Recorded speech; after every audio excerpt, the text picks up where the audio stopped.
and space while we jar.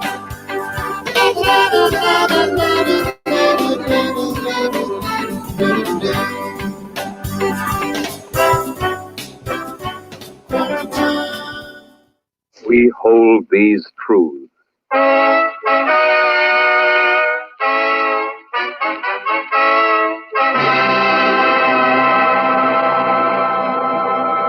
This is a program about the making of a promise and the keeping of a promise.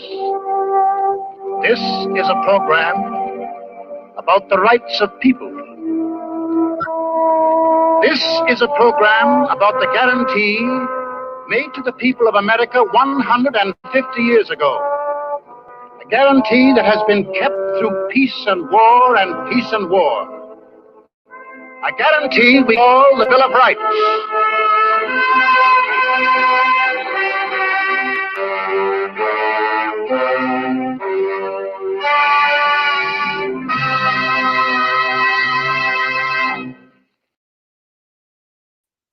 Welcome to episode 30 of Quarantime, an episode that we're doing just before July 4th, in which we want to examine some of the fundamental ideas that are America, ideas that may be more important now than ever, because there's probably never been a time in any of our lives where the concept of becoming and reinvention has been more alive in America.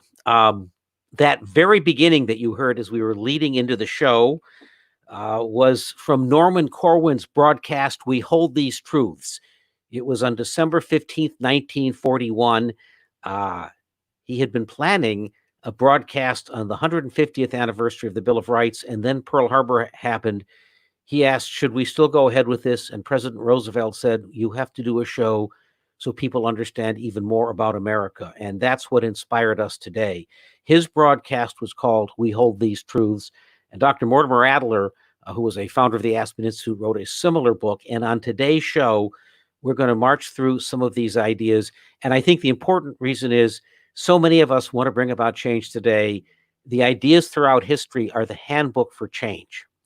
And we're going to welcome an extraordinary individual, my good friend Bill Cathers, who I met as an Aspen Institute moderator, to guide us through. And then we will have a Socratic discussion with a great group of people to understand these things. And we have a reading list posted on our site as well. So let's welcome my co-host, Mickey McManus. Hello, Mickey.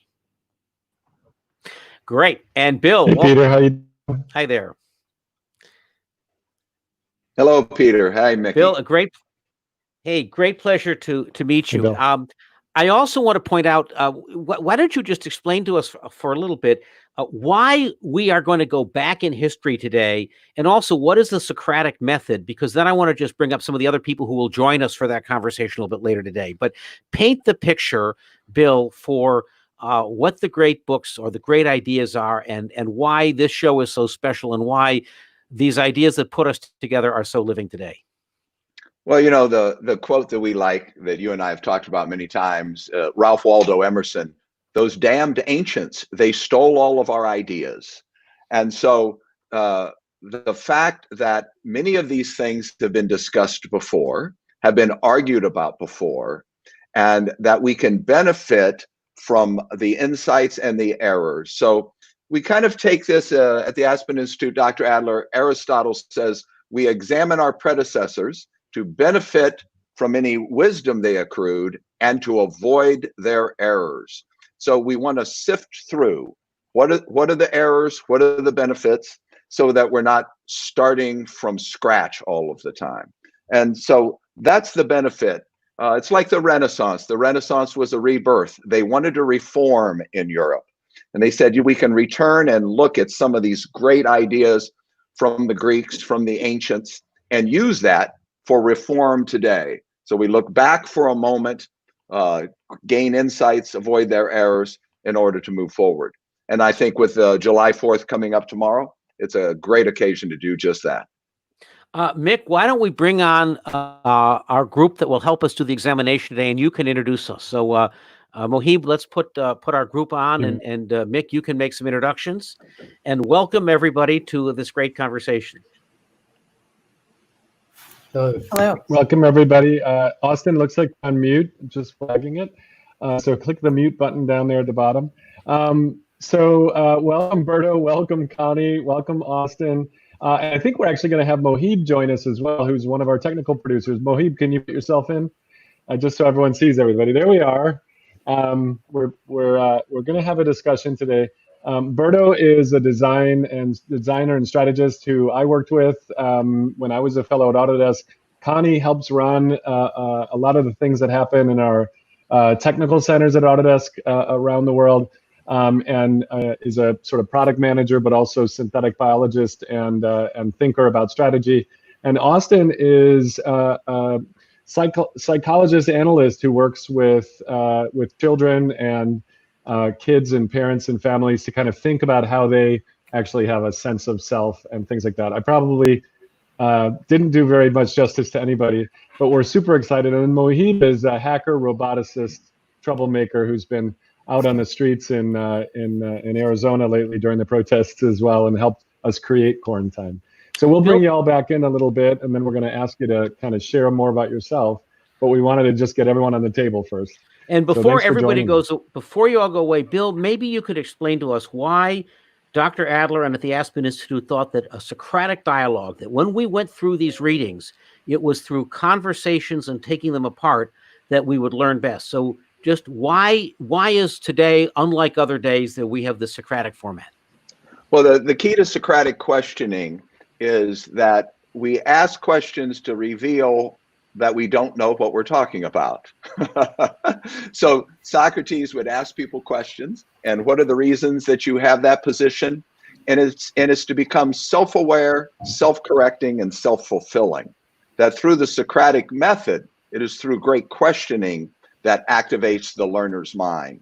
It's different from listening to a lecture or memorizing information. And so we have that model from Socrates, that he went about Athens as a gadfly, bothering people, asking them questions. And he said, in a democracy, that is the most valuable thing that you can have, are gadflies asking you questions to force you to examine your own thinking, and so that you can become self-aware. Dr. Martin Luther King Jr. in Letter from Birmingham Jail, he compares himself in the same way.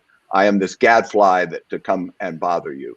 So the key is to ask questions about key concepts and to activate our thinking, and oftentimes to reveal to us that I really haven't thought that deeply about this idea. And it gives us a chance, opens up a space in the mind. And so what Plato is saying in Socrates, when we think we know the answer, and cognitive theory today shows this, if we think we already know the answer, then we can't learn. And so Socratic questioning opens the mind up to learning. That's the key. It's the questions that matter, because then learning is stimulated. I've got a question for everybody. Let's go back to everybody just real quick. Actually, Bill, where were you born? Where did you start out your life as a child? What part of the world?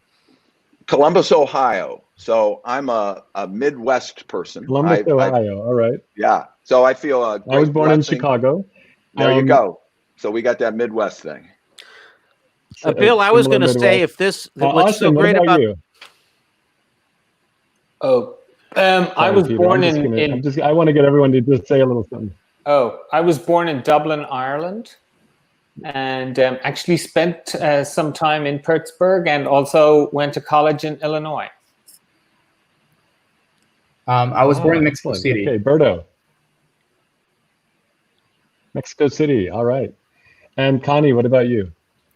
I was born in East Berlin, the former GDR, and that's lived in the GDR in Germany, the reunified Germany, but then moved on to the UK and the US, multiple countries throughout the world. And I think Mohib disappeared. What was that about, Mohib? Where were you born, Mohib?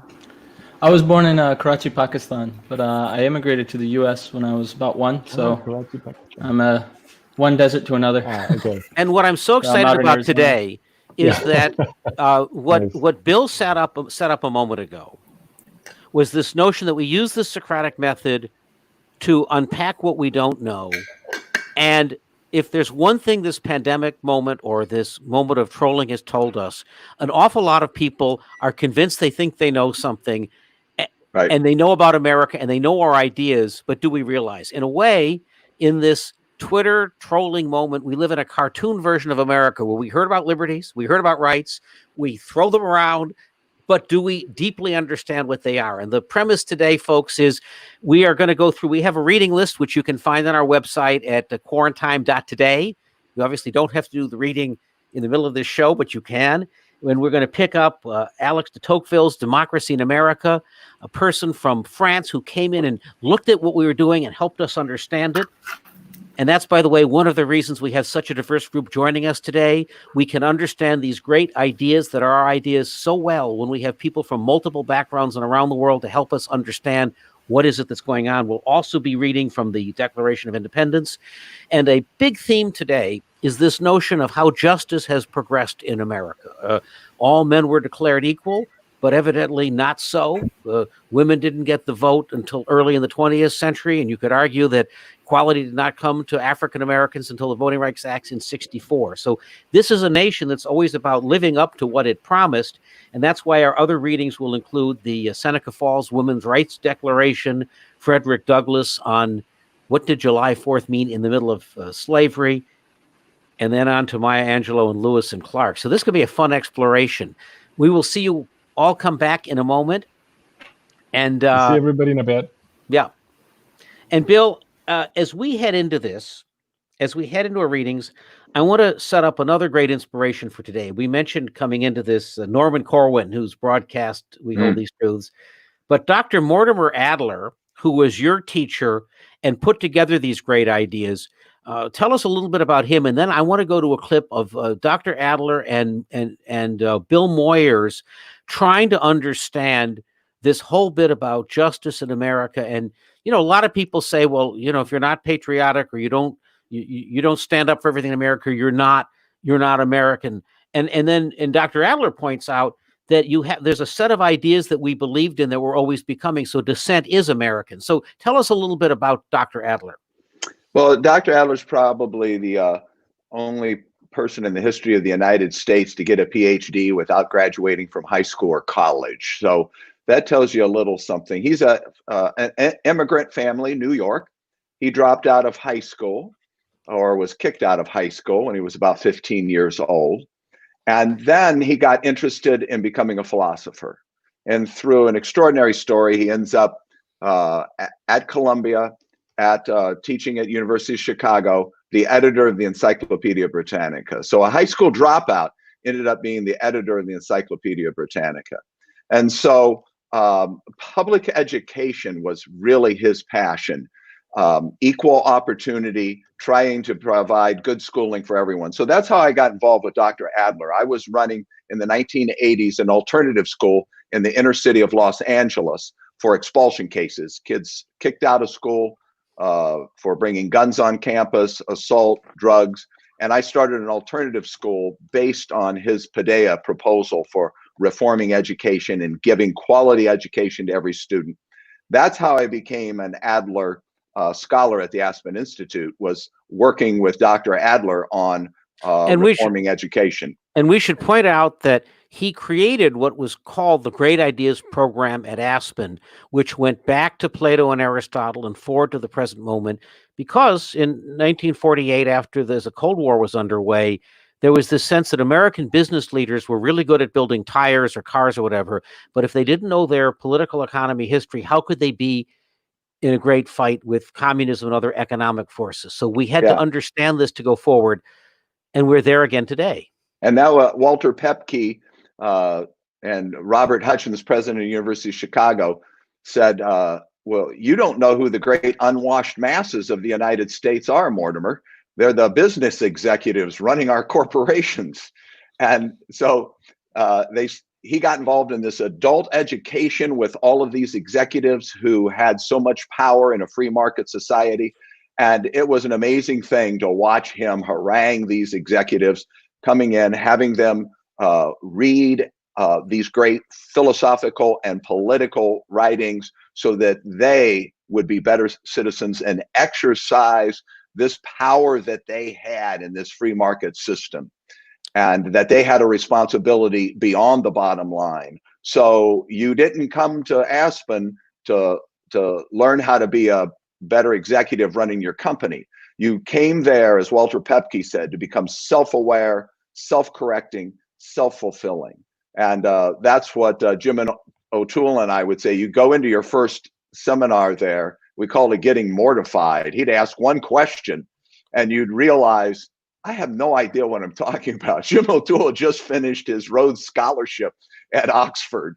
And he said, you came in and he'd ask one question and he'd keep asking you that one question. And then after the seminar, you'd walk out and you'd go, that was the main point of the reading. How did I miss the main point? And this would go on for a few days. Some executives couldn't take it. They Bill, just felt, isn't it also yeah, isn't go it ahead. also Yeah, true that and you mentioned this a bit, but the whole idea was that you know, Adam Smith writes The Invisible Hand. We talk about the invisible hand of the market. Market economies are huge. But you know, many years before that, he actually wrote about the moral aspect of things, and we never hear about that side. And the whole point was, if markets are going to be such powerful entities in the world, we better actually talk to the leaders of some of those organizations and actually remind them about justice and the moral requirements of society, or else we would have a market economy run rampant. That's what's so amazing about going back to these readings. Well. And you read The Theory of Moral Sentiments by Adam Smith, written 17 years before Wealth of Nations. And Smith is assuming you know that a good moral character is important. And what's most important to Adam Smith? Benevolence.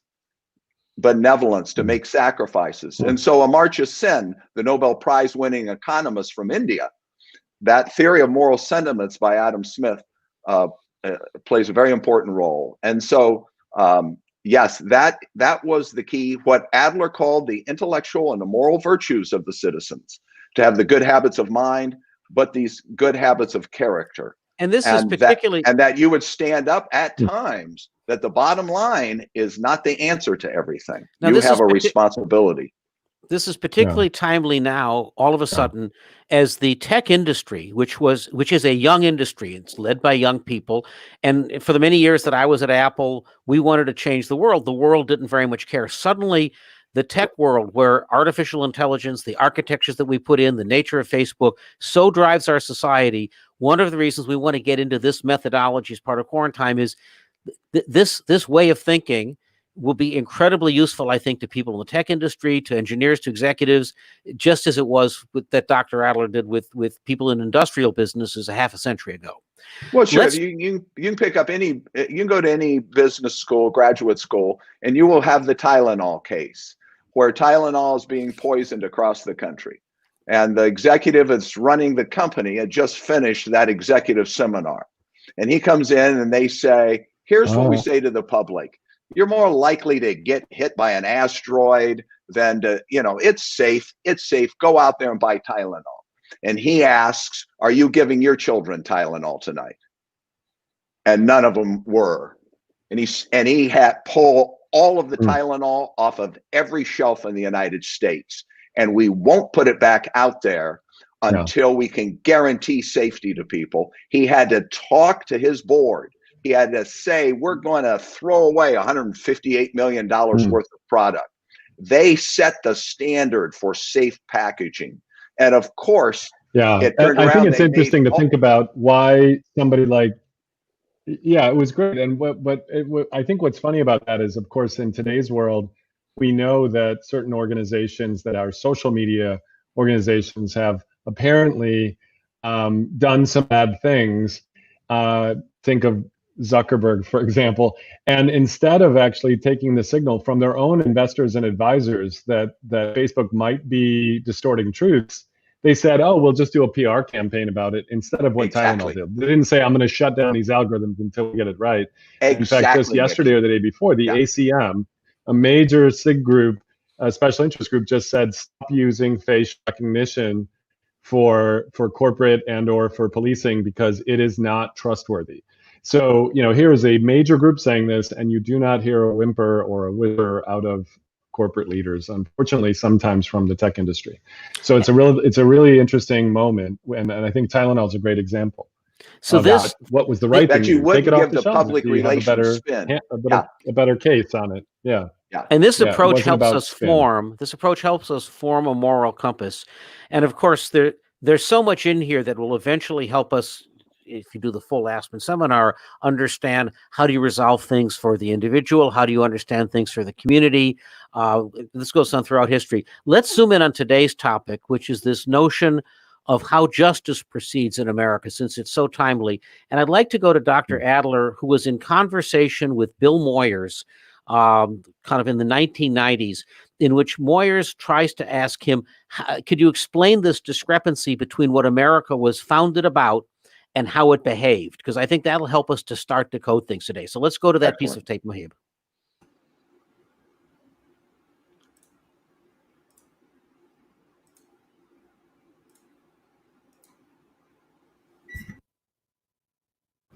Mortimer, why do you think our ancestors felt they were justified in limiting suffrage to white males who were owners of property?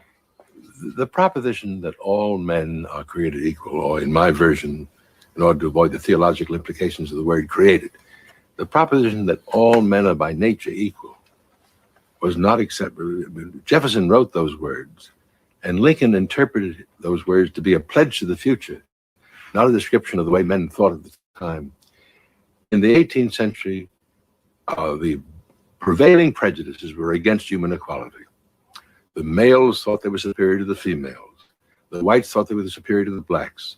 The rich thought they were superior to the poor.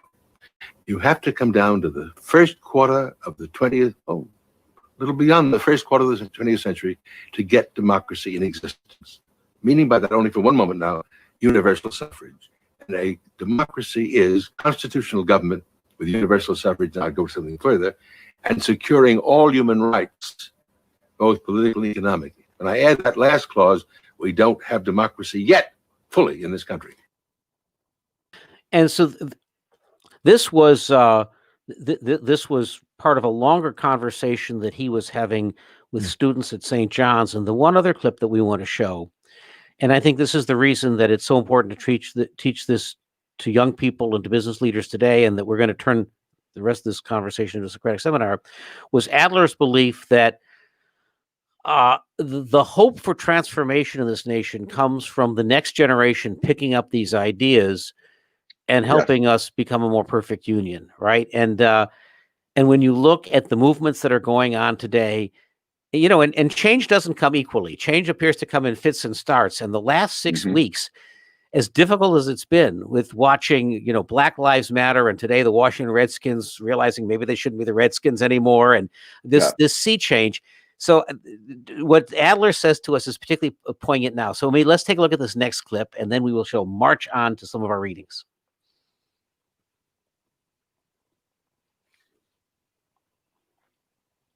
I don't have any hope for the present generation. I'm hoping for the future. I'm hoping that we can change the schools, at least in this respect, that we do something that really turns out in the next generation and after that, young men and women who understand not only the ideas and ideals, but I feel the moral obligation to uphold them. But if we do understand them, will that increase the world's stock of justice? Yes, I think, we put it this way. If the young really understood those two propositions about all men being by nature equal, and by nature, inherent in the nature are certain unalienable human rights, and the justice consists in securing those rights and treating equals equally, I think the next generation might be inclined to do justice more than the last generation. Yes, I do believe that.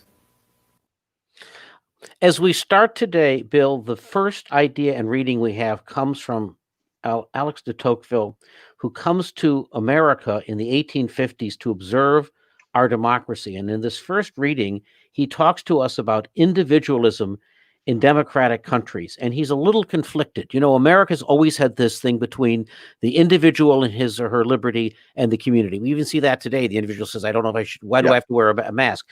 Tell us what he says, because he writes that individualism is a novel expression, and as a social condition, it's something to be suspicious of, but Americans combat this with free institutions. Yes, he distinguishes it from selfishness. He says it's a bad judgment. So the more equality you have, he says, Americans think they can make it on their own. Hey, I've got enough. I've got my house. I'm independent. And he says they don't know how much they depend on other people. In other words, Aristotle would say the pursuit of happiness is a cooperative, not a competitive venture. You cannot be happy alone. Tocqueville sees the same thing, but he says this individualism brought on by equality, the more equality I have, I make a misjudgment that I can withdraw with just my friends, my family, my neighborhood, behind my guarded wall, and I don't need anybody else. And he says you'll end up in tremendous loneliness and isolation. He says, but Americans combat this by their private associations. They form associations for all sorts of things. And the intellectual and moral associations, he says, that's how we reconnect. And that's the fabric of American society. But as we know, Robert Putnam wrote his book, Bowling Alone, where he's saying that these Tocquevillian associations have broken down, and that we don't associate as much as we used to, don't do it as well.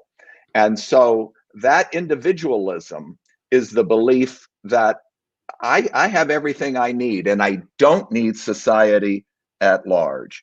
And Tocqueville says it not only harms society, but as individuals, it threatens to confine us entirely within the solitude of our own heart. And so to associate, and that's what the Aspen Institute was. It was an intellectual moral association, bringing people together from all different backgrounds, getting to know people, getting connected with people.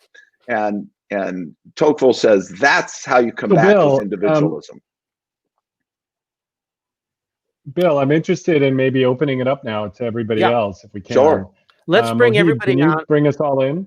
And now, and as we kind of open to everybody else, the next reading we have is a great one to get into, is the Declaration of Independence. Some of the ideas set up there. So maybe Bill, you can actually before we even go to the Declaration, Peter, I'm curious, does anybody have any reactions to the Tocqueville comment about selfishness and individualism, and almost the claim that individualism is a democratic origin? Like, if more people are equal, we'll get more individualism. Did anybody have any reactions to that when they read that? I'm just curious from anyone else. And Connie and Austin, you guys are on mute, just as a heads up. One question that I kept asking myself when reading it is equality sometimes misunderstood as sameness. Because that's the opposite kind of also individualism in a sense. And is that misunderstanding also what people are a little bit reeling against today, is that if we're equal, are we all the same? And I think it's a really important point that we're not. And actually that comes up in, I believe, Bill, Lincoln writes about that. When he critiques the Dred Scott decision, he tries to distinguish between, obviously everybody's different, versus there's certain rights that we have and aspirations that we share, right? Because we kind of get to that a little bit later in the readings. Yeah, Connie just brought up a point that would have brought Mortimer Adler out of his chair with excitement. And that is coming to terms and the difference between sameness and equality. And so I think that point, what do we mean by equality? So that's a great lead in, Connie. We hold these truths to be self-evident. All Adler's saying, I'm taking this to human rights now. We hold these truths to be self-evident. All human beings everywhere in the world are by nature, he's leaving the theological part out, in your human nature, all are equal. And Adler would say, now what do you mean by equal? What do you mean by true? And what do you mean by equal? And so I have to share with you, Connie, at one time, somebody was trying to distinguish same and they had their readings. We had our readings at the seminar. And the person sitting next to Adler said, well, my readings are identical to yours. They're the same. And Adler says, no, they're not the same. And he picked the guy's reading up and ripped them in half. Okay? They're not the same. He just a simple, they're different in number, they're different in place. So that distinction, so I think that's a great lead in for all of us to think about now.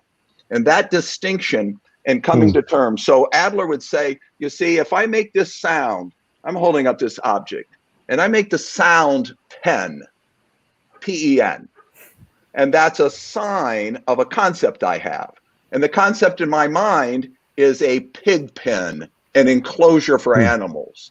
And if you thought writing utensil, we're talking right past one another. So Connie is a perfect lead in for what he talks about of taking time to come to terms on what we think we know. Oh, I know what equality means, okay? And so that's a great lead in. What does that term mean? Before we can say, is everyone equal? And so that's an equivocal term. But I think there's this sameness. It just also appeared to me that the notion of individualism over selfishness being a democratic ideal. I mean, this is my reaction, but it was actually interesting to read so long ago, this notion that if we succeed in making everybody have this justice, this equality, and society moves upward, that means more and more power. A natural output of that will be individualism. That's his argument. The more economic equality, that's the argument. The more economic equality people have, the more people will think they got there without anybody else's help. And, that's right. And his claim, of course, is associations. Were a way that people would feel that they were connected to somebody else. They would. The great chain of feel being. their small decisions. The great chain of being he had, where God's on the top, then there's the king, the nobles, the eldest son gets. He says that chain's been broken. And Tocqueville, as a nobleman, says it should be broken. Yeah. This is progress. Democracy, he's telling all the nobility, look, this is progress. But he's looking at two things there. He sees the tyranny of the majority, but equal economic situations, we think we can withdraw.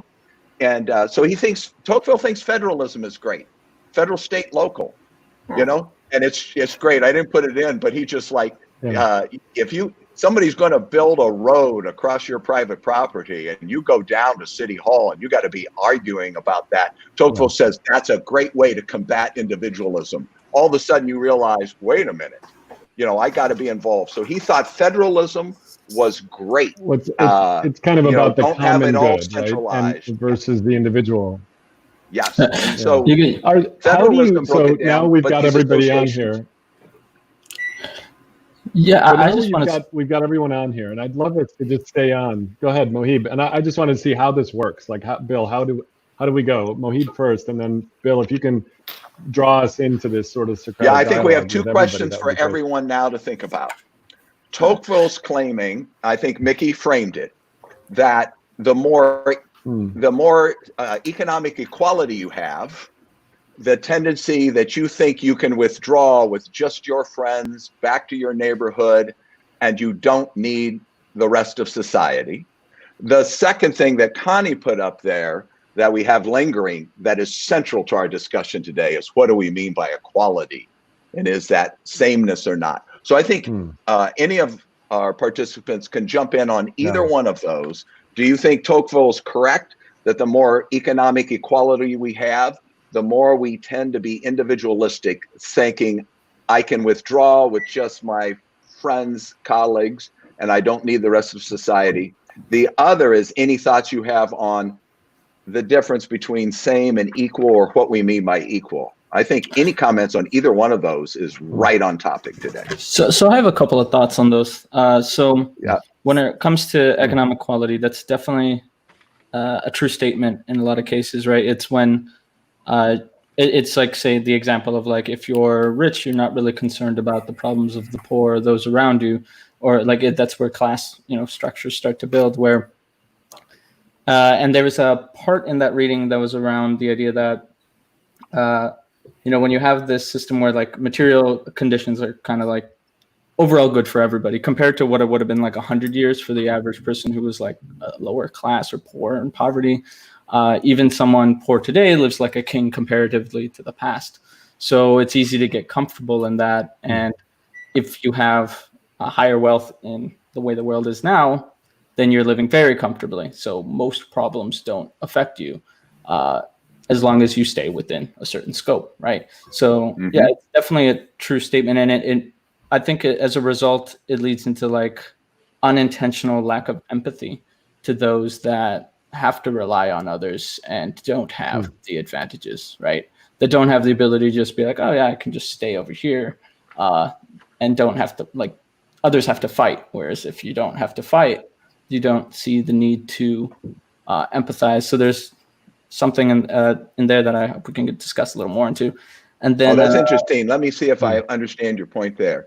If I'm following your point, you're saying you see Tocqueville's point that even the poor live like kings in the past. So this tendency of individualism, if I understand your point, is it can lead to lack of compassion or concern for others because you've just withdrawn and you don't think you need the rest of the world, so you have no connection. Is that the point that you're making? Exactly. And that's kind of what leads into people having echo chambers, right? Is you stay within your scope because like everything's fine for us. That's why often, at least arguments that I face a lot when I'm talking to people who I'm trying to convince that yes, racism is real.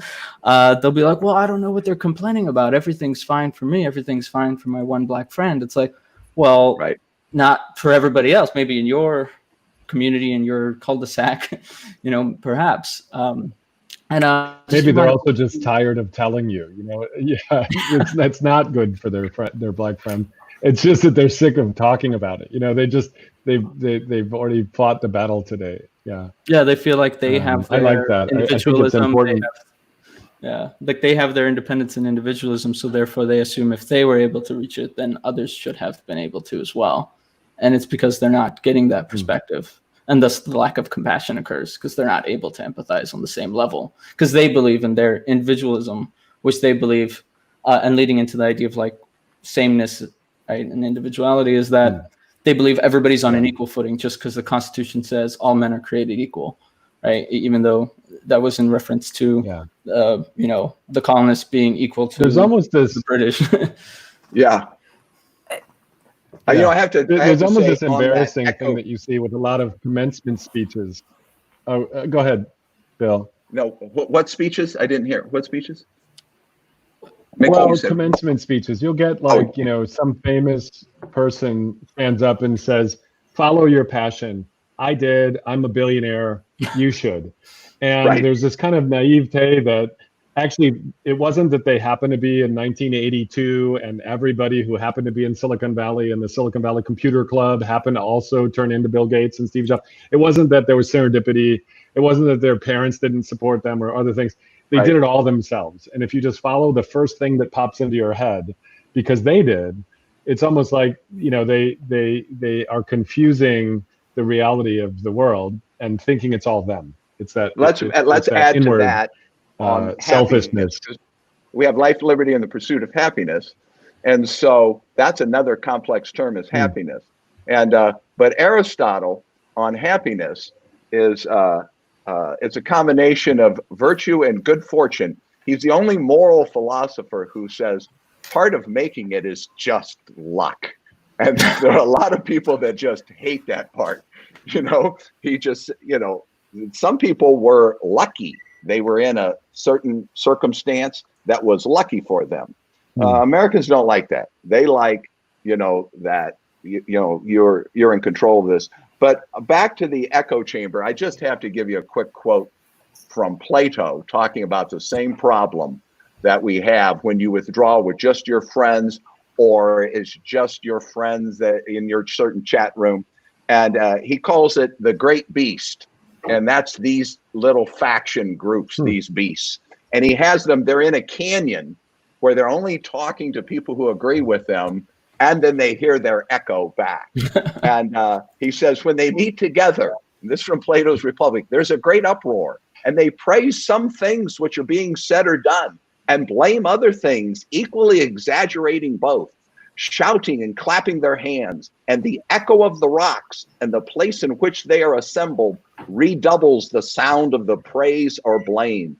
At such a time will not a young man's heart, as they say, leap within him. Here's the question. Will any private training enable him to stand firm against the overwhelming flood of popular opinion, or will he be carried away by the stream? Will he not have the notions of good and evil which his group have?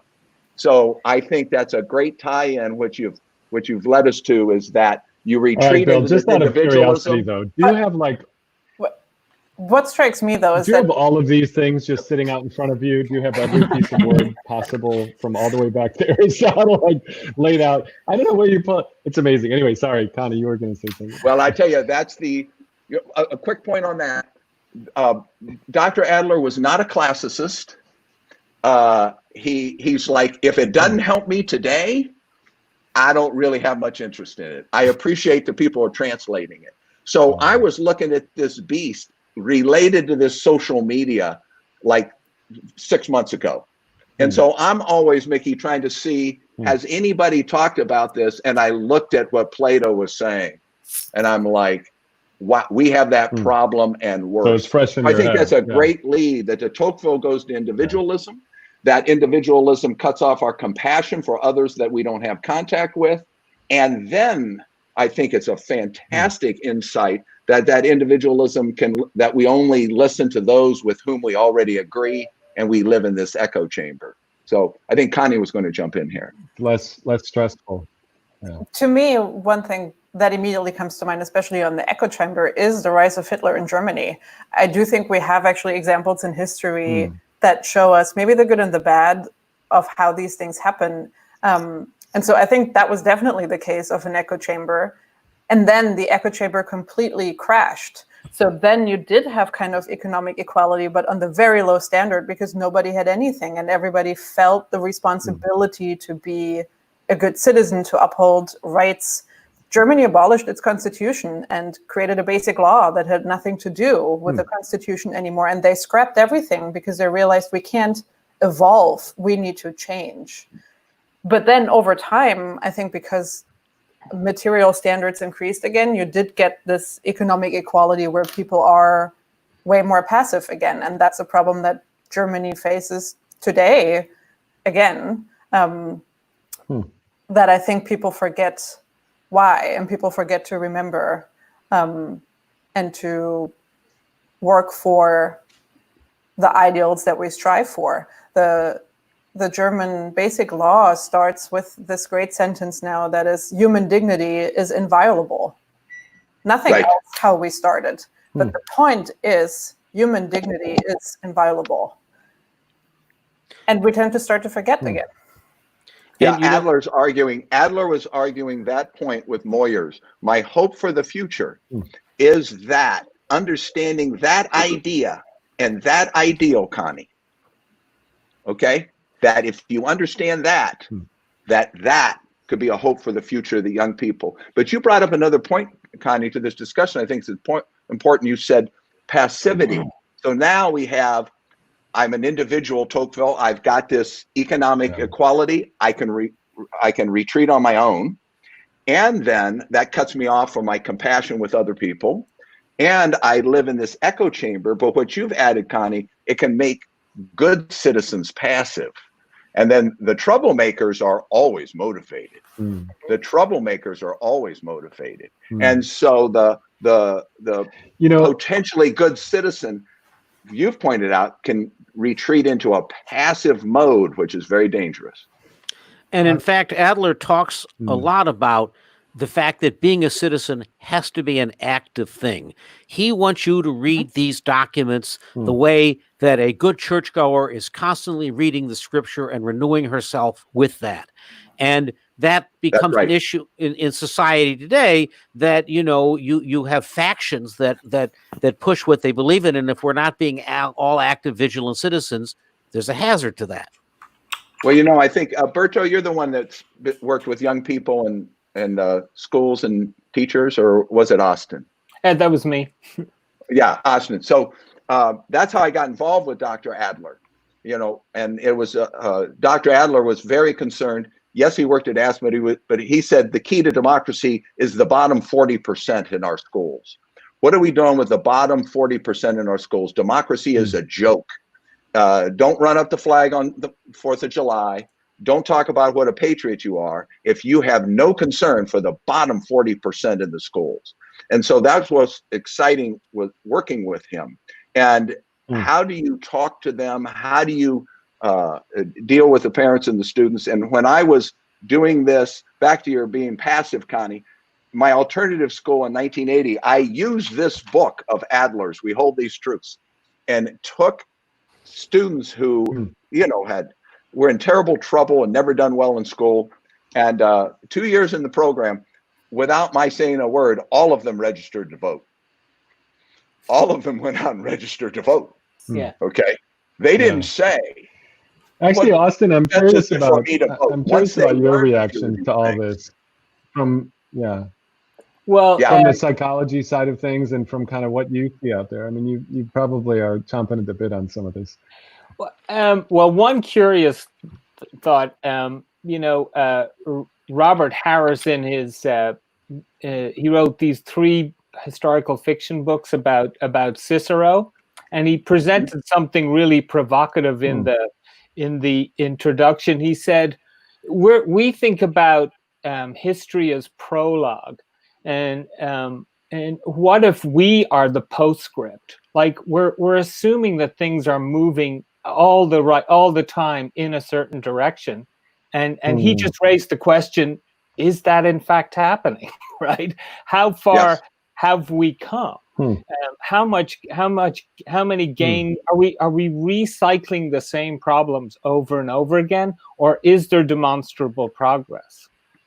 Well, that is a key question, Adler would say, on history. And so behind me, I have people who are in the great books proposing that history is moving a certain way, whether it's Hegel, Marx, or those type of things. And I would say, Austin, that Adler would say, no, the decisions we make are going to impact tomorrow. It's not automatically going this direction or that direction. Right. So that question that you have, Austin, is just central to thinking about these ideas and what you're going to do. Adler thinks that the passive citizen, Connie, is going to harm us. He thinks that bad schooling is going to harm us. And his hope for the future, as he said, is that young people learn these ideas and ideals and that they act upon it. So Austin, I think he would say it's going to, human decisions impact history. Others say it's all determined and it's run in a certain way. But his position would be that our decisions, our schooling, the way we raise children impacts that you are certain things are determined, but you are a maker in history also. I think if we look at this idea of America, especially in this 4th of July weekend, perhaps one of the interesting things to Austin here is America was founded on a promise and on an aspiration and on something that hasn't yet been achieved. So in a way, while history is what we make of it, the Declaration of the Constitution tell us here's the thing to aim for. Exactly. And this is what Dr. Adler was talking about earlier in terms of, you know, always becoming a democracy. And if we look at the next 2 readings, here we have the tension of all men are created equal. And then the next reading coming up after this is Black Voices Raised for Freedom. So in 1777, African Americans in Massachusetts petitioned to say, excuse me, we've read what you wrote about. We do not appear to be free. And we are beasts of burden. Could you help us resolve this? And then you hypocritical Christians. Yes. Yeah. Yes. And that comes from another collection here. You have the great books, and that Dr. Adler did with the Encyclopedia Britannica, and it's the Annals of American History, and it's all original documents. And that document was in there. And so to see, I don't think the average American understands that African Americans were writing petitions like this in 1777, that these demands were being made. So this tension, this hypocrisy, and what is happening, you see, Dr. Adler says the minorities move us forward. It's the minority that suffers the tyranny of the majority. Minorities give us a better society. And they are the ones that have to point out the inalienable rights because they are dependent upon it. And so what we see here, whether it's the women's movement, the 1848 Seneca Falls, whether it's Black Voices Raised for Freedom, 1777, Frederick Douglass, who's a free man and citizen. And in that reading, it's a long speech, but there's a little rondo theme he has there where he says, my fellow citizens, my fellow citizens, my fellow citizens, my fellow citizens. How dare you ask me to come speak today on this 4th of July, my fellow citizens, because he's a citizen. And he says, as a citizen, I cannot celebrate this when I see other citizens in slavery. And so that question about history, how we interact, is very important. And so I'm actually curious, Austin, Austin, in your growing up in Ireland, I'm imagining it was not the same as the United States. There was probably some influence of Great Britain or England in that whole space for some people there. How did you see liberty and justice play out when you were young? And only if you're comfortable talking about it, but I'm just curious about kind of like what you would see and what you want, in this. Yeah, I mean, I was influenced by my grandfather, who fought against the British in a war of independence to get the British out of our country. So I was raised as a nationalist. So yeah, I mean, so a little bit different than maybe other sort of European white cultures. I grew up where we felt like we were an ex-colony, and only recently so. So that has formed my thoughts and thinking, and I would say my empathy for people of color who have been enslaved and continue to be put down, and who are operating in a system that is rigged, it seems, really rigged against them. So very much those were my formative experiences. Bill, one of the questions that comes up with Adler is how far we go with this notion of equality. And did he just mean political equality or economic equality? And there was a great conversation at St. John's when it was Dr. Adler and a bunch of kind of conservative students who were like, well, okay, maybe we're created equal with equal opportunity, but that doesn't entitle you to redistribute my property. And Agnieszka Pilat, who just put a comment up here, and comes from Eastern Europe, where growing up in socialism, and so she watches America and gets suspicious of redistributive things. And so one of the tensions that exists here is we say these things, and we see this, forward march of history, because our readings, we see the ongoing African American movement towards getting suffrage, and then women getting suffrage. We keep marching through that, but how do we start to attack and resolve this question of is equality entitlement? Is it property, or is it just we're born equal, or do we, or is there some reason? How do we resolve that issue? Because I think we're going to that becomes something that is not necessarily easy to agree on. Yeah, Adler definitely thinks you have to have economic equality to have a democracy. But then we're back to what the term equality means, and so and what are rights. But I will say, just for that discussion, you'd have to go to his, he has a book for everybody on that how to speak, how to listen. In the back is a description of the 12-day executive seminar that goes to that economic question. He also wrote a book, The Capitalist Manifesto. So very radical. He wants to make everyone a citizen and a capitalist, that everyone has access to capital. So it's complex how he would do that. So I don't think it fits neatly into anybody's idea of how we get there. So it's that would be a separate show for us on his economic approach. But there's no question that he thinks. I do think it's interesting that. Yeah, go ahead. No, jump in. I just like to jump in all the time because it's like dinner for me. But you know, it's interesting to think about how Netflix just said that they're going to actually take all of the money that they've been investing and putting in different kinds of banks, and they're going to move them to Black-owned banks. You know, they have the ability to do that, and right. I think there's this moment right now where people are saying, actually, we could, you know, because the part we haven't really talked about is we've talked about just, and I don't think we've gotten far enough into what justice might look like for everybody. But I think the other side is, how do you balance something that is wildly unjust? You know, in other words, how do you level the field so that unlucky people who have been amplified in their unluckiness through algorithms, through social media, through all these things? One of the commenters said social media has no constraints. How do you actually balance something that is now being put in a new structure to actually help unlucky people be even unluckier, marginalized people be even more marginalized?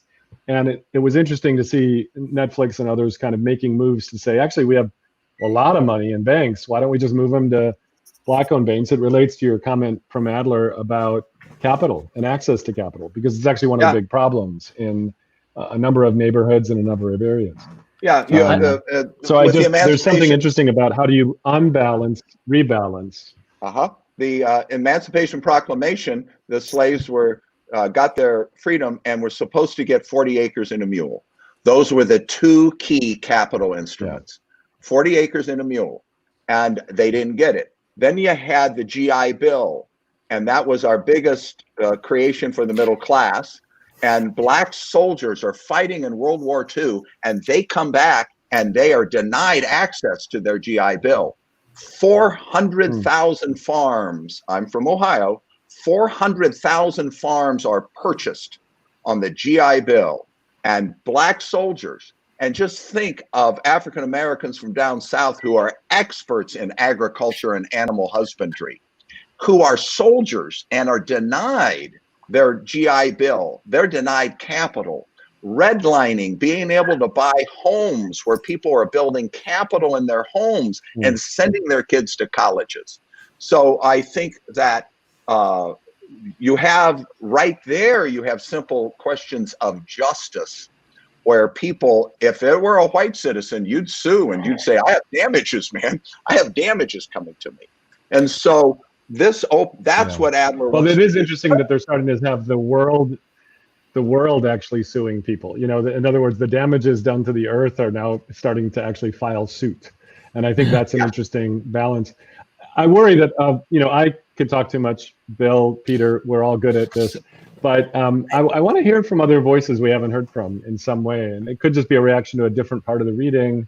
It could be what you do in your normal professional life or personal life that you actually think could be applied, you know, to this. So I wanted to this idea of justice. To bring in a thought here. So in terms of, we were talking about economic equality, right? So even if you have economic equality, there's still this like idea that because the Constitution or the Declaration of Independence says all men are created equal, that everybody believes that. And that's still a problem, that even if it's on paper, and even if everybody had some level of starting economic equality, right? Like you start from level 1 and everybody gets the same access to education and jobs and whatnot. You still have the problem that there's this, not everybody agrees that everybody's equal, whether consciously or subconsciously. And so when you go into a space, you're not given that same level of equal footing, where you're not treated in the same way. So you're not getting that same actual equality just because it's on paper. And so what you end up happening, another thought that was in my mind was in terms of somewhere in the reading, there was this talk of associations, right? And so, for example, in the workplace, if you don't have like a union, or if you don't have a vote, if you don't have the power of a vote within where you work, if you can't vote on what you work on, how you work on, your conditions, and if everybody else is content with their conditions, right? If they're passive citizens, they lack that certain empathy, because for all of them it works great. But say you're the one minority in the group, and now you don't have an association that the rest of this group does. They all associate on some level. They're like, well, we're all white, everything's fine for us. And they're not realizing that they're excluding you, or turning you up for positions or growth, or not providing any form of mentorship that they all receive.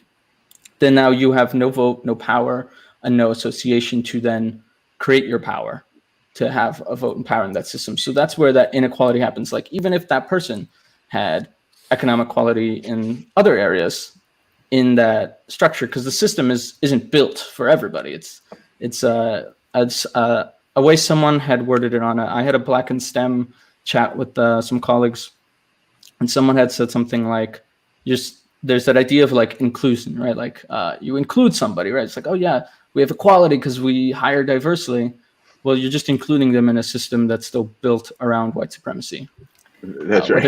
Yeah, so it's like they don't want to. You don't want to include someone in a system. Be like, you're equal because you're here. It's like, well, not really.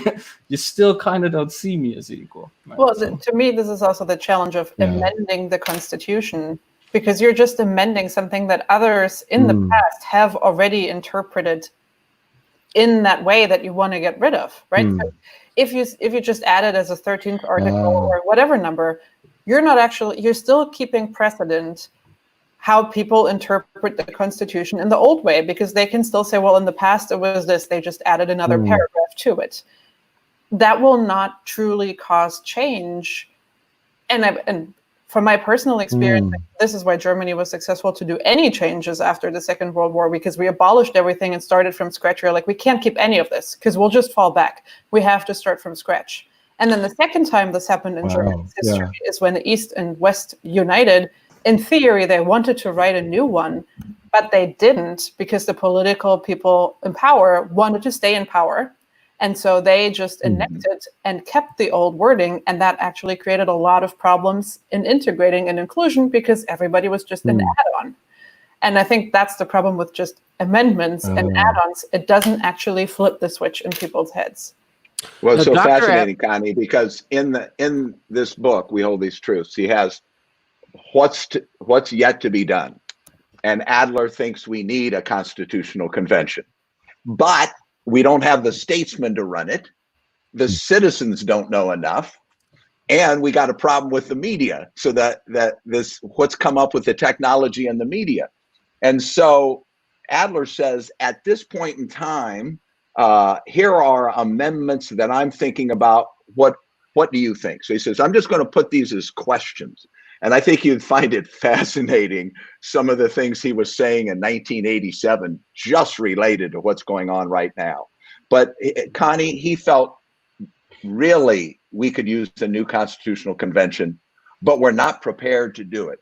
We don't have the statesmen, we have problem with media, and the citizens aren't prepared. So his hope for the future, when he's talking about a hope for the future, I think he's really hoping that young people can develop as citizens and thinkers, and that sometime they'll sit down and have a new constitutional convention if they were prepared. But there's a lot of work to be done before that. Underlying a lot of this, a lot of this tension here about how we move forward is actually something that goes all the way back to what Tocqueville was writing about and what Madison and Hamilton worried about, and this is a tyranny of the majority. They're concerned that when we build a republic like this, Tocqueville writes, in my opinion, the main evil of the present democratic institutions of the United States does not arrive, as is often asserted in Europe, from their weakness, but from their irresistible strength. I'm not so much alarmed at the excess of liberty which reigns in that country as the inadequate security one finds there against tyranny. And he's worried that, and when Madison designs our multiple branches of government, it's checks and balances to make sure that too much power for the majority doesn't accrue.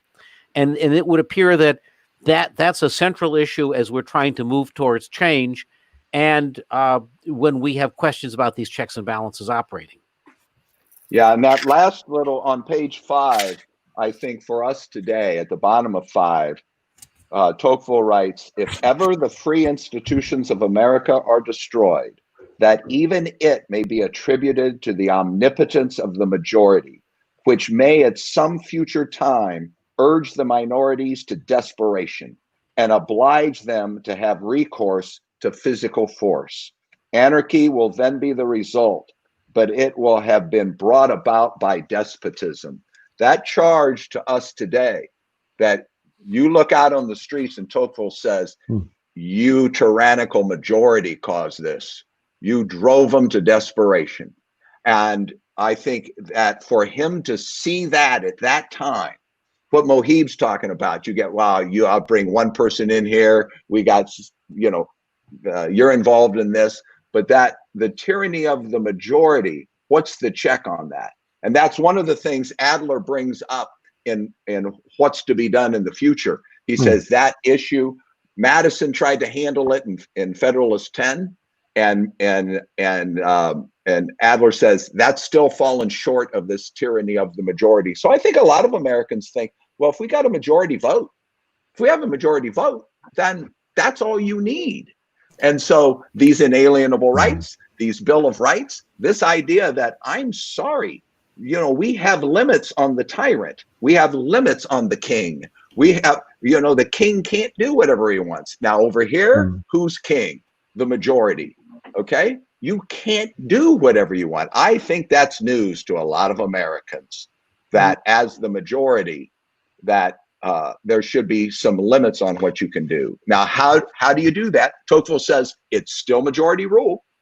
That's how we're deciding.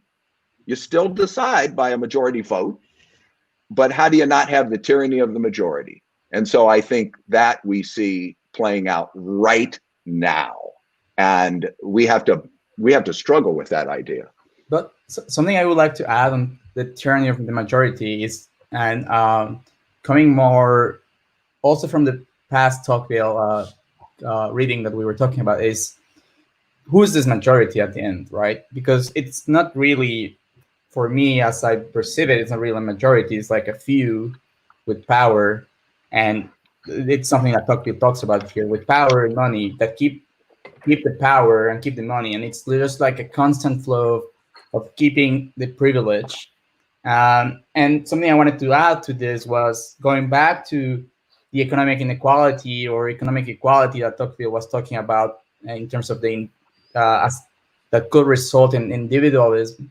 I think that I have to push back on that one, I think, because we're living in a moment where there's so much inequality in the world, in the US also, but that doesn't mean that, and not coming from me, that I'm from Mexico and I've been here for 3 years now, I can see a lot of individuality as well happening, even with this huge inequality in the day-to-day. So what I sense a lot here is that the majority at the end, still just the few that have the power and the resources to keep the things moving in the way they want. And I think that going back and connecting with the part of, like, it's important that the citizens are not passive, and start pushing back to those.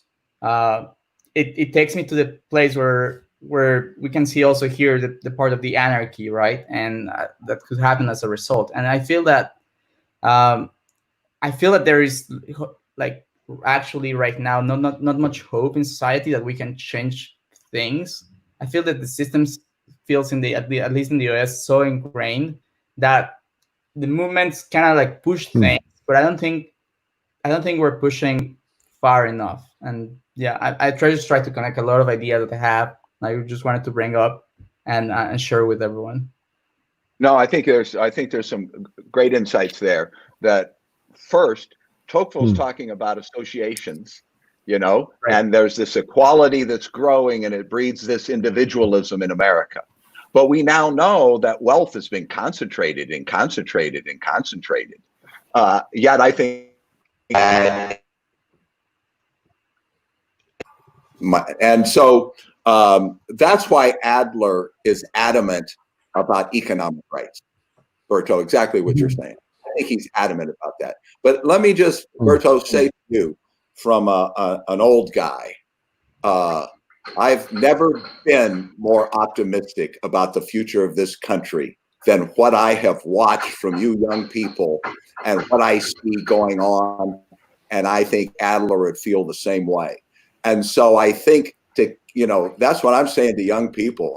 I'm like, it's there. I see for the first time, and students that I work with in Los Angeles, I see students capable of putting a majority together on the side of justice and these issues.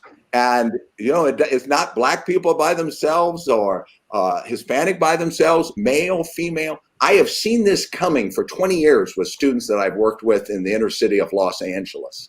And so there's a lot to be done. There's a long march ahead. But I have to tell you, I'm glad I've lived to see what's going on right now. And it is that power. The point that Connie made about throwing out the Constitution and starting fresh, or a constitutional Congress.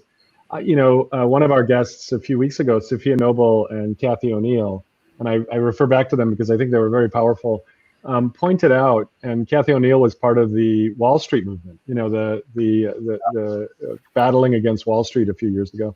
And she said, look, this time around, you've got tens of millions of people out of work, probably more coming. You've got a whole bunch of people who do not actually blame themselves for being out of work. They know that this was COVID and this was a whole bunch of screwed up stuff. So it's not like they're feeling this sense of, oh, I screwed up. I was not a good worker. I got laid off. Actually, no. And she believes that we'll actually see this kind of Occupy Wall Street, Occupy movement, which we are starting to see around a case for reparations, digital reparations, and a case for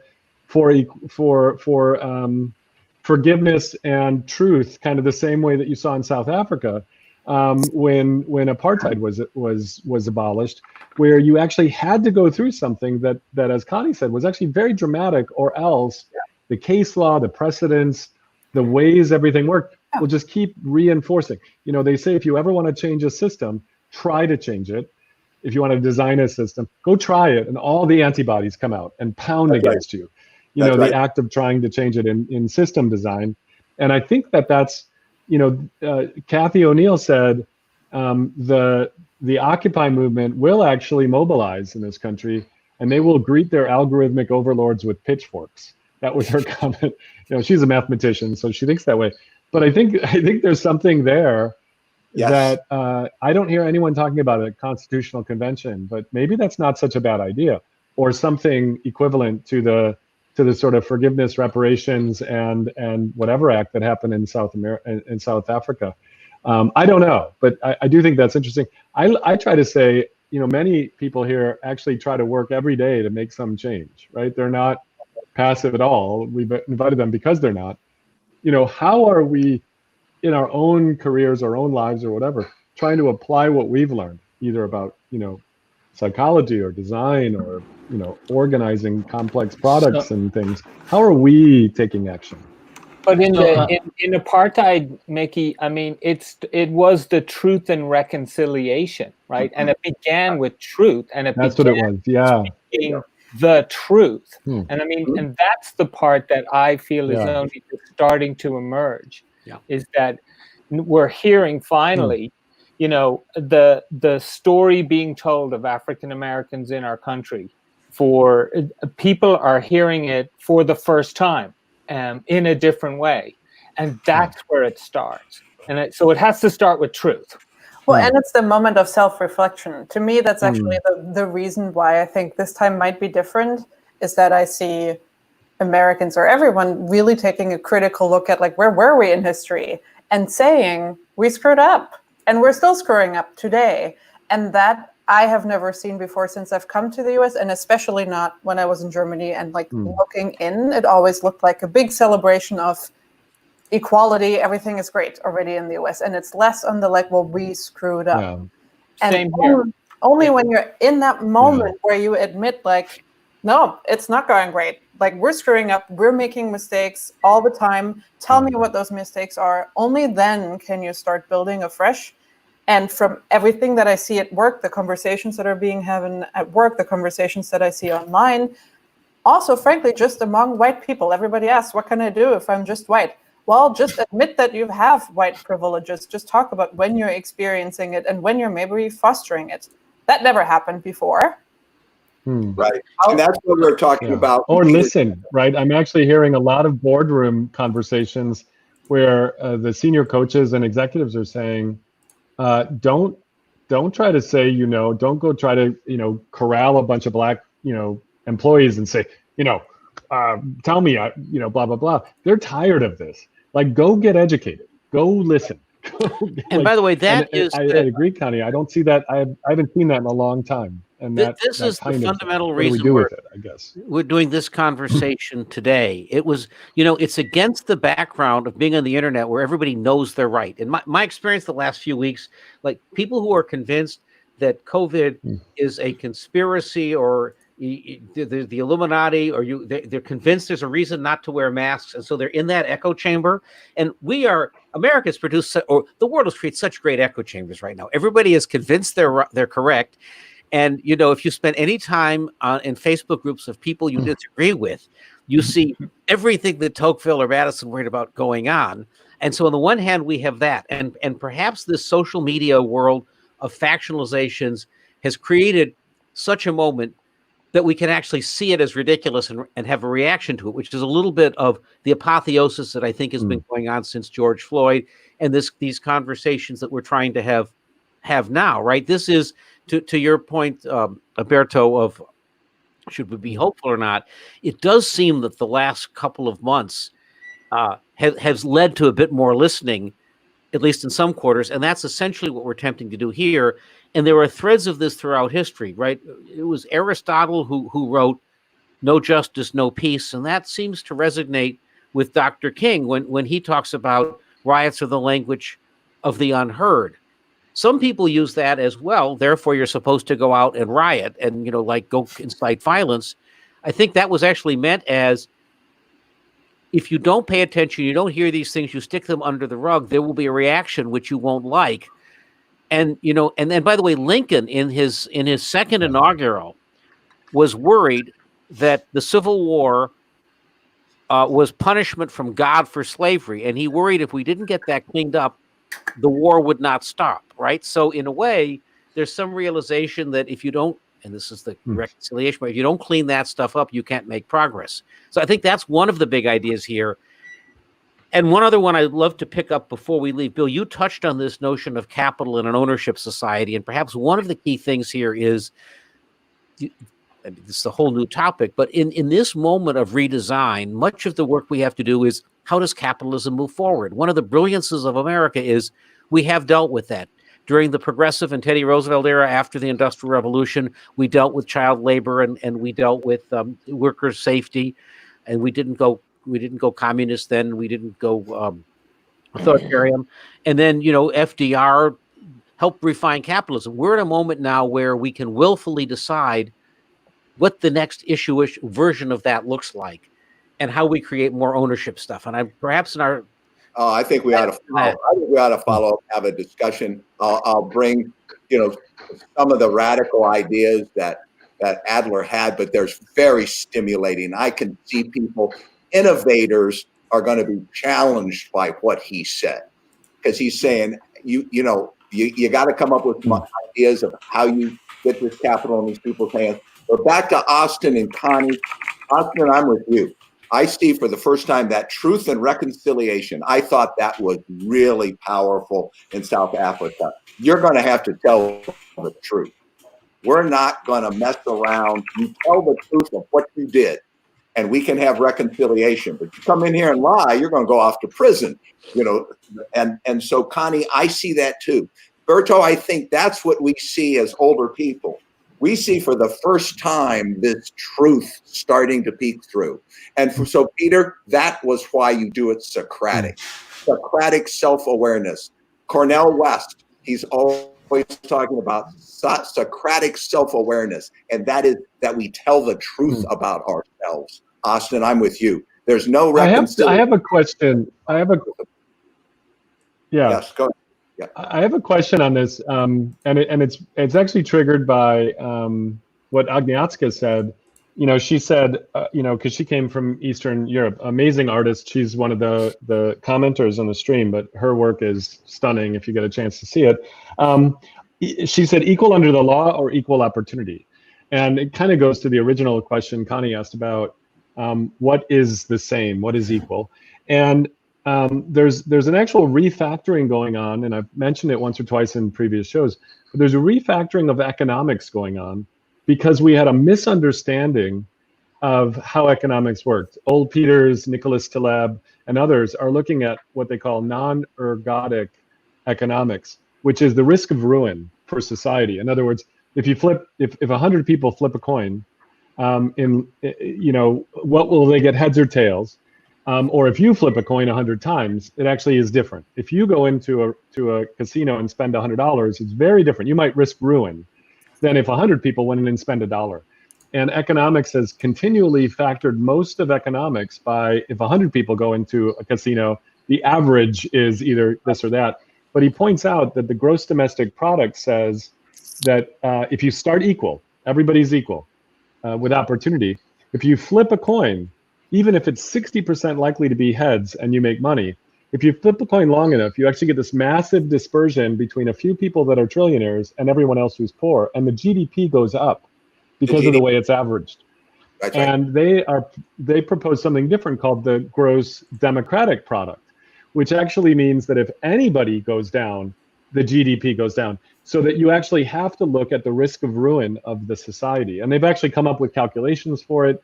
And they talk about this, and it actually has to do with actually refactoring all of economic theory because it was broken until this philosophy and this theory came out from math about the fact that even if you make even if 60% chance of winning a head flip or a casino bet, over time, even if you start with equal opportunity, it's broken. And there's some wonderful articles about this in Scientific American and others. So our belief even in what is fair probably doesn't play out in economics mathematically the way we think it does. And then we get pissed off when people say things like, oh, well, that person got hired because of a quota or because of, you know, some other thing, rather than understanding that we have these systems that are actually mathematically making it rewarding, you know, the consolidation of wealth. Reminded me of something I think I should share with everybody. When he went into a seminar with Dr. Adler, he would say, suspend judgment. Suspend judgment for a moment. You're going to judge when we get done. But see, we have a judgment that blocks how we think, Mickey. We've made these assumptions. So we re-examine something. What is what is your position? What are the reasons you hold that position?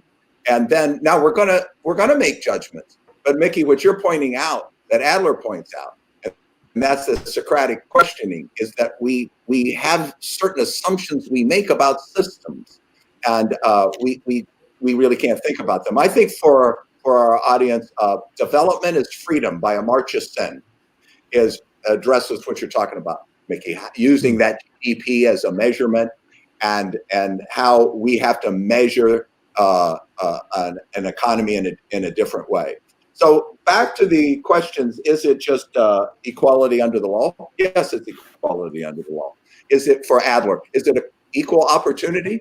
Yeah, everybody has to be able to go to a great school.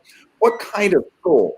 Dr. Adler said, as citizens, now I know this is going to be a challenge to people, but he says, as citizens, we should provide for every child in America what a wise parent of means would provide for their own.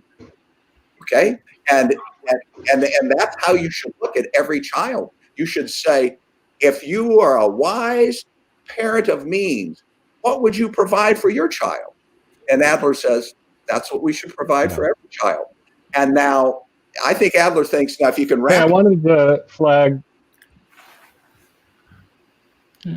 Yeah, I just wanted to flag it's around 5:27. I'm going to have to bail at 5:30. I don't know if anyone else does. These typically just kind of go because we're having fun and we get into the conversation. It takes a while.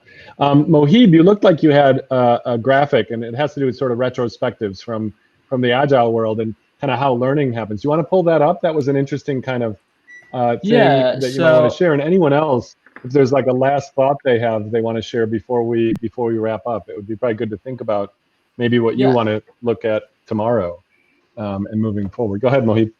Yeah, I just want to say, so you had mentioned something about like things people do in work, and this kept coming into my mind as I've been thinking about how to communicate with people and help them understand their own biases or understand what it means to be equal. William, you said something, was it suspend your disbelief or something?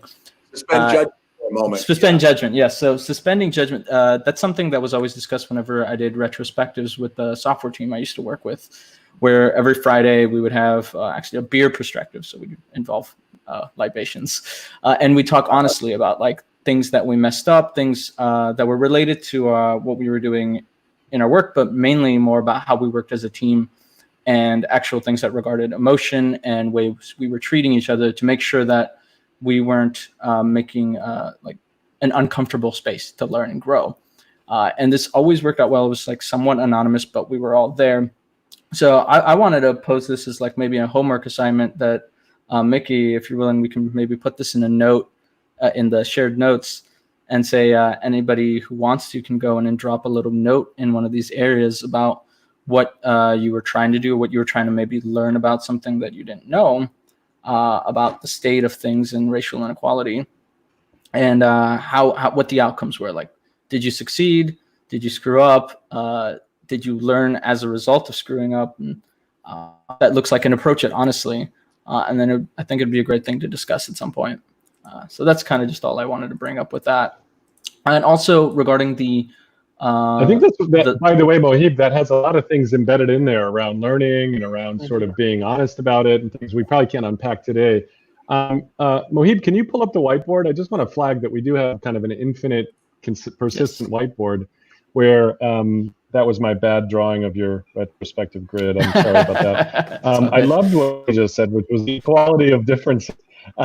What I've been trying to do is kind of, that's why I keep looking down, is I'm actually trying to draw and capture some of the stuff about individualism and does an amendment actually change precedents and what do we do in the future and things like that, and the flipped coin and equal opportunity or whatever.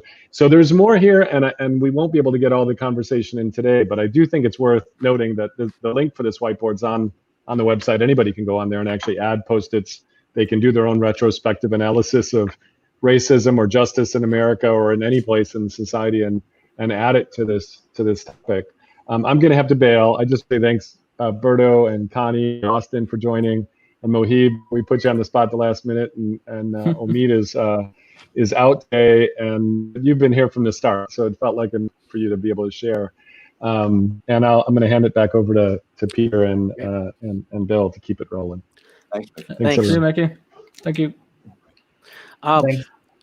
I wanted to add one more thing to that question about equality and law.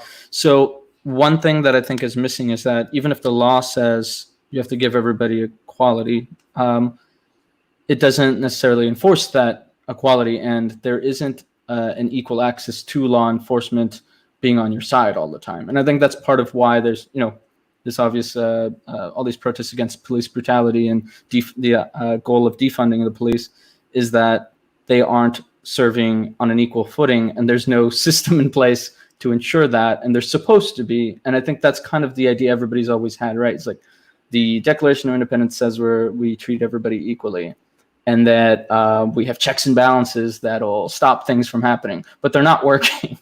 And there's this idea that if you say, yes, you have equal access and you have laws that are supposed to be, blanket, there's still no guarantee that that's going to happen, because there's still a majority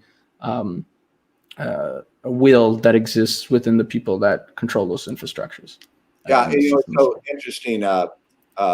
From We Hold These Truths, I'll pull that for policing, because I thought what Adler was saying in 1987. He writes, however surprising and even incredible it may appear to many readers, it is well authenticated historical fact that the institution we know as the police force did not come into existence in this country until the second quarter of the 19th century.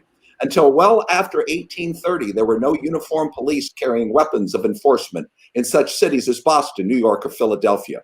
What we now know as England's Metropolitan Police Force did not come into existence in London until around 1825.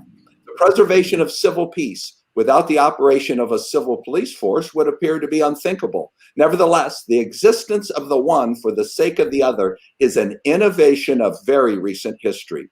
The institution of a civil police force is still so new that it is far from being perfected in its operations. We are well aware that improperly trained and disciplined police may employ unauthorized means of law enforcement.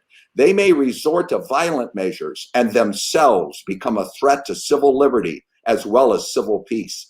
To ensure domestic tranquility without encroaching upon liberties and without transgressing rights is a delicate assignment for the constitutional government of a society dedicated to freedom and justice. A constitutional government must see to it that law enforcement is itself lawful, its processes articulated in law, and its conduct subject to steady, critical examination by the people to whom the police are politically accountable. He's writing that in 1987. He points out this is a new thing to have a police force, and it is not very good. And we have to monitor it, and it doesn't matter. You can say that it's equal, but that's another thing that he says citizens have to do, and that's why I think it's an exciting discussion today, Mohib. I think he's saying he's with you. In 1987, he's saying, no. It's first, historically, it's a pretty new thing having a police department, and they're not very good. You know, how could they be? And it's kind of striking to think it's so new. And so to monitor them constantly and to have it not just be words but fact, that's another thing that he's holding us accountable for as citizens. That you got to monitor it constantly. He Absolutely. says, constantly. Okay, that's our job as citizens. And so I would say the thing he said to us over and over, the biggest mistakes Americans make is to think the government's in Washington, D.C., the government's at the state, the government's down at the mayor's office, the government resides with its citizens. And like you said, Connie, we get too passive or we're not telling the truth to ourselves. So to have that Socratic awareness, to tell the truth, to face our problems, and to know it is, as Adler will tell you, it's an invitation to struggle. So citizens will always have to monitor the police department. What I think is exciting is we're talking about doing it. A majority of Americans, not just African Americans, but I think a majority of Americans, I think it's sneaking in. We got a problem. And so Adler says it's a brand new thing, this policing, and to expect that it would be any good. He says the same thing about public schooling. Public schooling's new. It's new. Everybody gets an education. He says, of course, it's not very good. It's really, historically, it's pretty new. Time to get to work. The democracy politically, Adler says, the democracy politically started in 1964. This good old days. Let's go back to the good old days. He said there were no good old days. Politically, it got started in 64. What have we said today? Economically, we got a long way to go. Mohib, the police department, brand new thing. It's time for citizens to get to work to monitor this. And if we can get to work, if we can invite other people into this discussions like we're having and build this citizenship, then that was his hope. His hope was the next gen. He gave up on my generation. Let's talk a little bit as we wrap up on this. Go, guys. Go Thank you very much. Thank you very much, Austin. Right. Thank you. Thanks. Bill, sorry, Peter. One thing that really struck me, and I think is to me the most important thing: citizenship is a job. Yes. Like you don't. Yes, there is rights associated with it, but you are responsible for the country that you live in or the country that you hold citizenship in. There is a limit when you don't get to vote. I'm on a green card, for example, so I don't get to vote. But still, it is my responsibility to do my best for a good society in the area that I live in and what I can have an influence on. And so you can't just be passive. And I think there's something on the left and the right that unites that. The right is worried sometimes that we cede all of this to big government and we're passive receivers of entitlements, as opposed to getting in there and driving things and taking personal responsibility.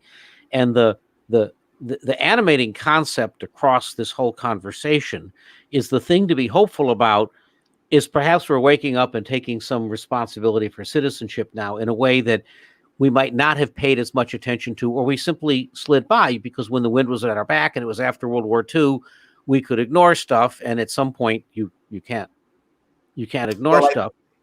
But to Connie's point, Adler is talking about rights and duties. What are your rights? What are your duties as a citizen? And those always go together, your rights and duties. So back to what Mohib said, hey, we have a duty to monitor this, rights and duties. And Connie, I think you'll like when I was working with Dr. Adler in the seminar room in Aspen, on the wall were framed these words by the great classical scholar Edith Hamilton. And it said, in the end, more than they wanted freedom, they wanted security. They wanted a comfortable life and lost it all. Security, comfort, and freedom.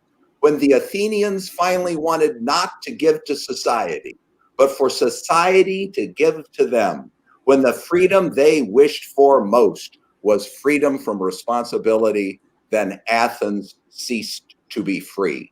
And that was right on the wall every time you walked in and sat down to learn with Mortimer Adler, your rights, your duties.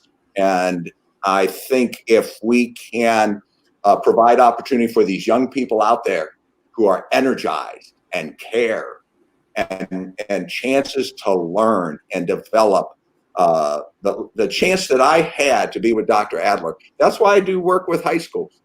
I want to give every young person, as much as possible, a chance to engage with these ideas. And that's why we go back and look at them, Peter. You know, what you were talking about. Why do we look so we don't have to start from scratch?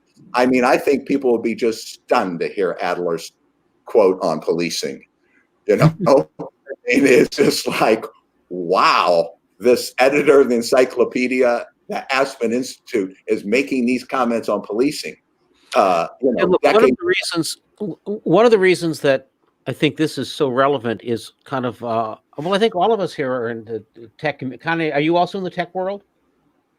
Right. So yes. A lot of us come from the tech world, and we're solutionists. Like we see progress as having because we're building, deploying new technology and moving things forward and making things. We're maker culture. And of course, what's clear is that's an animating part of the economy. But as we've seen in discussing with Facebook and tech in general, it needs this moral compass that this kind of looking at things provides. And so I think the hope here of kind of what we're doing is, this form of thinking is not that common kind of to the tech world. So we're kind of adding to the canon, and that's kind of what we kind of want to hope and accomplish here. This approach kind of gives us a technology to start thinking these things through and connecting to the past, which we often don't do. And Bill. Yeah, I think the technology there, and I think we can come back to where we started with Tocqueville.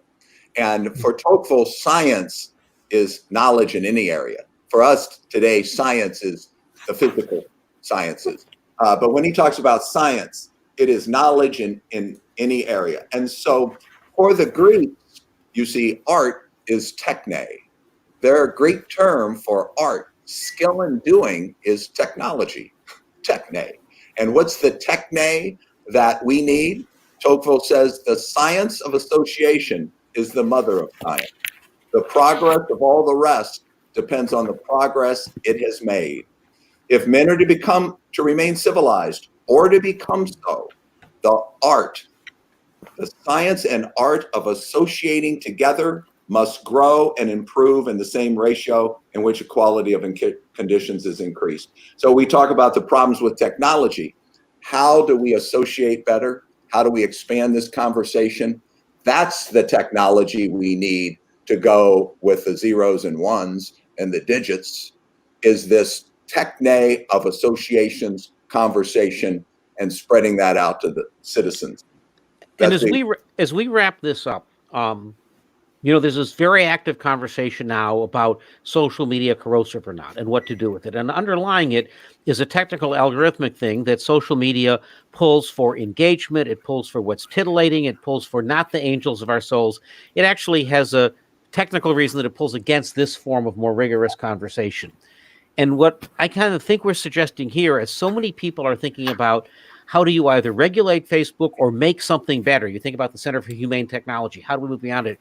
It may be that this form of thinking and this form of citizenship and this form of connecting to this way of dealing with ideas is the thing that needs to scale, and in a fractal way, by which I mean the most hopeful part of government or our operations are local and cities. So this is exactly what a town meeting should be, or what those of us working in our city should be. This is what the national conversation should be more of.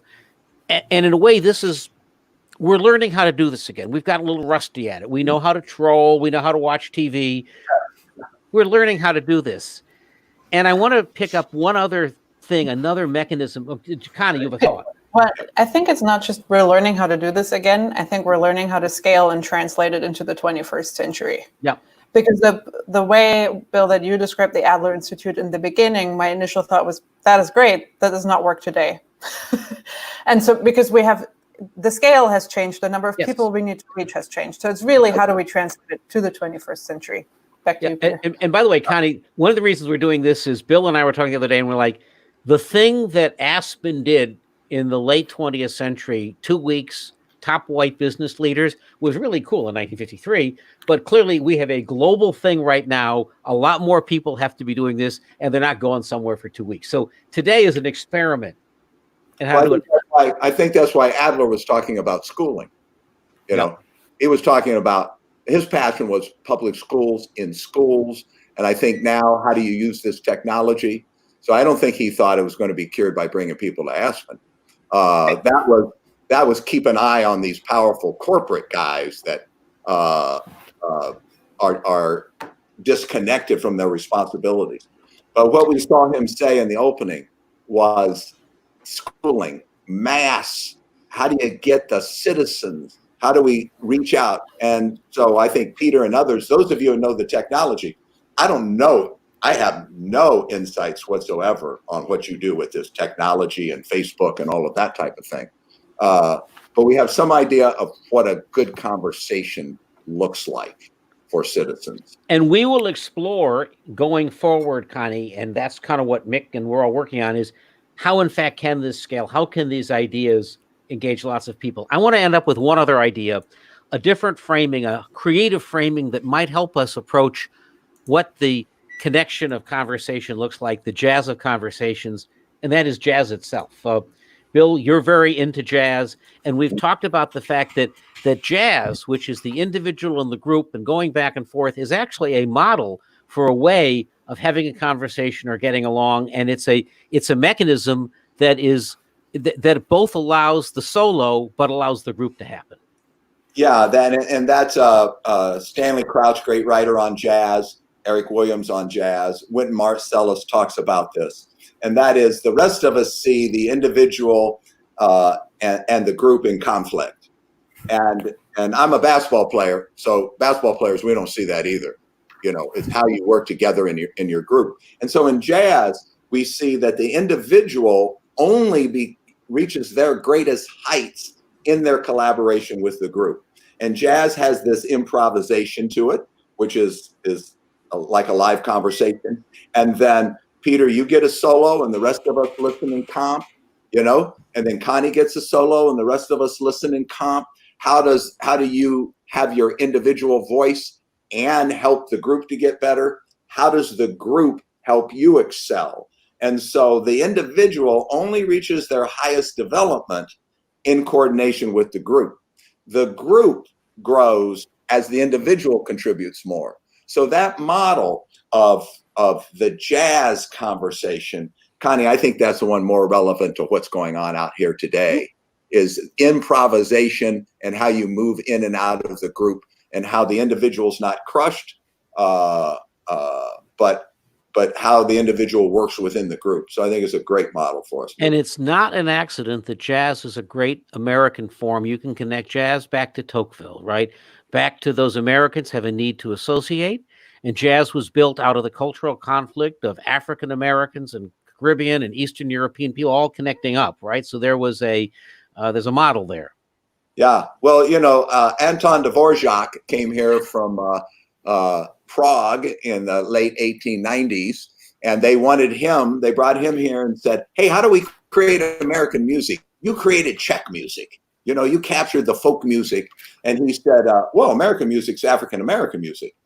They were quite shocked and appalled when he told them, here are your melodies. It's the African-American melodies. They're the soul of America. And if you need to incorporate that in. And so then he finally convinced a lot of composers, that here are the melodies that will help you create American music. And so right back to the beginning, Dvorak came there and saw that. And the arts are very important to us. Our final comment today, you teed it up beautifully, is I'd like to hand it off briefly to Wynton Marsalis to help frame, in this jazz context, kind of the conversations we might have, and then we'll wrap up. Mohib, let's take a look at the Wynton Marsalis point. The real power of jazz and the innovation of jazz is that a group of people can come together and create art, improvised art, and can negotiate their agendas with each other. And that negotiation is the art. Like you'll hear all the time when Bach improvised, and he did improvise, but he wasn't going to look at the second viola and say, okay, let's play Ein Feisty Berg. They were not going to do that.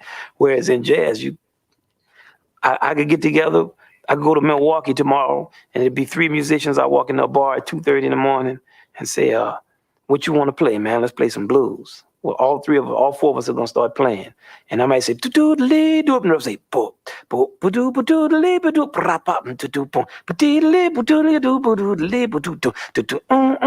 everybody will just start comping and playing and listening, and the bass, you never know what they're going to do.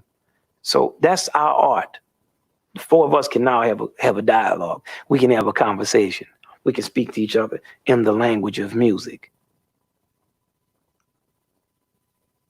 I thought that was the beginning of the. Go ahead, Bill. It's just beautiful. That's all. I mean, just beautiful. Yeah. There's a whole book on jazz as a civic art form, and I bring it up because it's also a mental construct. Like people understand that, and that is it is. Look, you see this in a hackathon. You see this when people come together, and open innovation is not unlike that, right? Open source is not unlike that. You're contributing things and you're building on stuff. And well, I think we just kind of probably wrap up there. These are very hopeful. These are hopeful thoughts. Connie, thank you so much for joining us. We'll do more of this. Mohib, thank you so much. And Bill, boy, we have a lot more of this to do. Maybe you can just wrap us up as you can contextualize this. Jock Barzun, another Adler contemporary and of yours at Aspen, kind of told us that there are these fundamental conflicts that we're going to have to work through. He wrote From Dawn to Decadence. He was concerned about these conflicts. Adler was optimistic. To me, those 2 intellectual giants help frame, I guess, what the next several years are urgently about. Perhaps you can help us frame that, and then we can. Well, I think after you played Wynton, I think I'll frame it with the following about dialogue. In 1513, Machiavelli said, you must recognize there are 2 ways of fighting, by means of law and by means of force. The first belongs properly to man, the second to animals. But since the first is often insufficient, it is necessary to resort to the second. Many centuries before Machiavelli, Cicero, the great Roman statesman, wrote these words very close to the statement of Machiavelli's that we just read. Cicero said there are 2 ways of settling disputed questions, one by discussion, the other by force. The first being characteristic of man, the second of brutes. We should have recourse to the latter only if the former fails. In 1706, John Locke said, and think of how parallel these statements are, there are 2 sorts of contests among men, the one managed by the law, the other by force. And these are of such nature that where the one ends, the other always begins. When human beings, men and women, are in conflict about anything, in a family or in a school or in the state or world affairs, there are two ways of settling our disputes. If they can be settled by conversation, by talk or law, you have peace. When that method fails, it is then you resort to force. So war begins when the method of peace, talking, breaks down. And so Winton talks about it. If we could just walk into any club or restaurant when we're allowed to again and sit down and talk about these ideas and the science of association. And Dr. Adler says, just think what happens when we say talks broke down between nations. So I think we end on that. As you said, Peter, we're just kind of back to kindergarten. How do we have these conversations? How do we talk better? How do we discuss these ideas and ideals? The better we talk about them, the better chance we have of moving forward. Well, and on that, look, we can now go off and have an Independence Day, our 4th of July celebration. We had this conversation because this is probably as difficult an American moment as any of us have faced, with the crises of a pandemic that doesn't appear to go away, with the economic crisis that came out of that and all of the political decisions and health decisions that are interrelated to that, the racial crisis at the same time. It seems to be a moment of raising the stakes of being an American, a moment of consequence. And just at that moment of consequence, we appear to be having these great conversations. And we're hoping in this mechanism here, we can help facilitate having those conversations. We began today with a quote from Norman Corwin's great 1941 broadcast, We Hold These Truths, in which he said, the genius of America is it was a promise that we made. And I think what we've been discussing today is how we keep that promise, which is something that this nation has been particularly good at, and which it's going to have to be good at if it continues to deliver on the promise and move forward. So it's now 5:54 Pacific Quarantine. I think we've gone this late, maybe only once. Really, Bill, thank you so much for this conversation. Thank you, Connie. The diversity of this was great. And next time we want to make this even more diverse, get kind of a greater range of opinions, and then figure out how to scale this, because that's the genius of America and all of these great ideas that we've built on throughout time. So thank you. And everybody, thank you, Mohib. Have a great 4th of July, and we'll take off. Thanks. Yeah. Happy 4th. Take care. Bye-bye. Bye-bye all.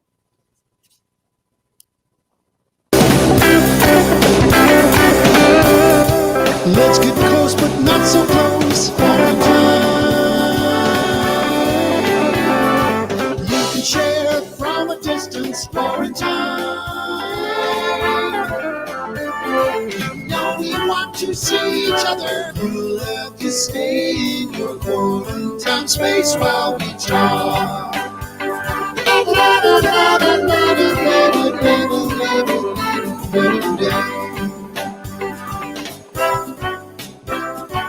Quarantine.